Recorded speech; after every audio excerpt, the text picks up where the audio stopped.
Hi guys, and welcome back to Ask Rhyce, where I answer your questions about real estate. Today is just a quick question about what to do if your sale has stalled. Now, some people might be wondering what we mean by that. I guess in terms of a sale, sometimes it might come to a natural point where things just aren't happening. And inquiries dropped off, interest has dropped off, inspections, just not much is happening. Another way to think of it is you've lost momentum. So what to do in those instances?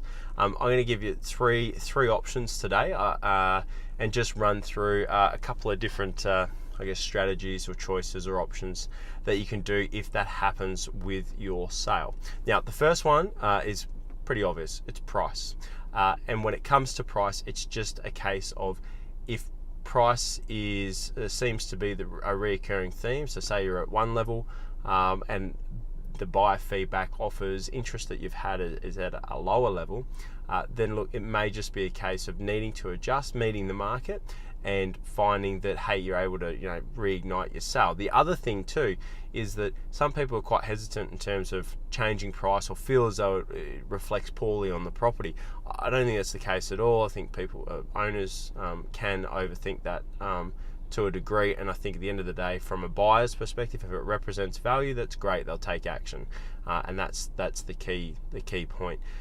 Quite often too, we'll find is with an adjustment, not only the existing people you're already dealing with who may have looked at it at a higher price, but attracting new people, you might actually reinvigorate, the energy around the property and end up not too far off of the price you were hoping to get previously, even with the adjustment. So number one, price.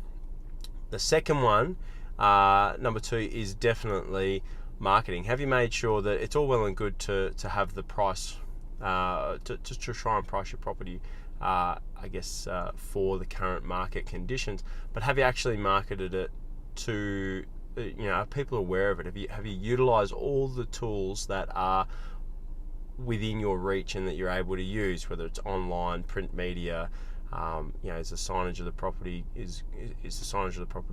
suitable, things like that. Just making sure you've already ticked those boxes. If you haven't, the marketing might be just what you need to kind of actually kickstart and get momentum happening again. So number two would be marketing.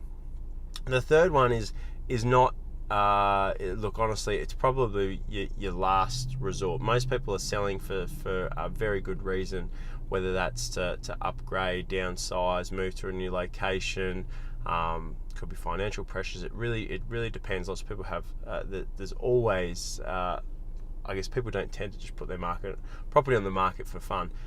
There's always generally a stronger motivation, but however, sometimes timing can play a part depending on the property.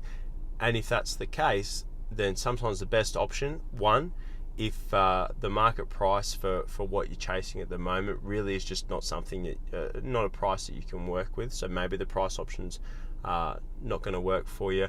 The marketing, maybe you've invested marketing trying to get that slightly better price than what the market might be saying is possible at the moment. And key thing here, that you're in a position to keep the property. It's not a stretch, and just making sure that you are able to hold that property for longer.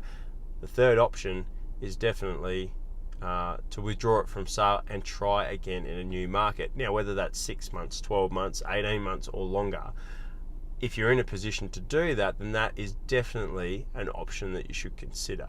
So number one, price. It's a common saying to say that price cures all, and yes, to a degree it does. It can fix, alleviate most problems. Number two, though, is marketing. Just make sure you've actually promoted your property properly and that people have been aware of it. And number three is, look, potentially taking it off the market, withdrawing it for sale for a period of time may just pay dividends. And look, honestly, 6 months, even in 6 months' time, you'll be looking at potentially new, fresh buyers, people who may look at your property in a different light, and two, the greater market may have changed. Yeah, guys, look, really hope that helps. Three different options there if you feel as though your property sale has stalled or lost momentum. I really hope that helps. If you've got any questions whatsoever, as always, feel free to post them in the comments below, and I'll talk to you again soon. Thanks.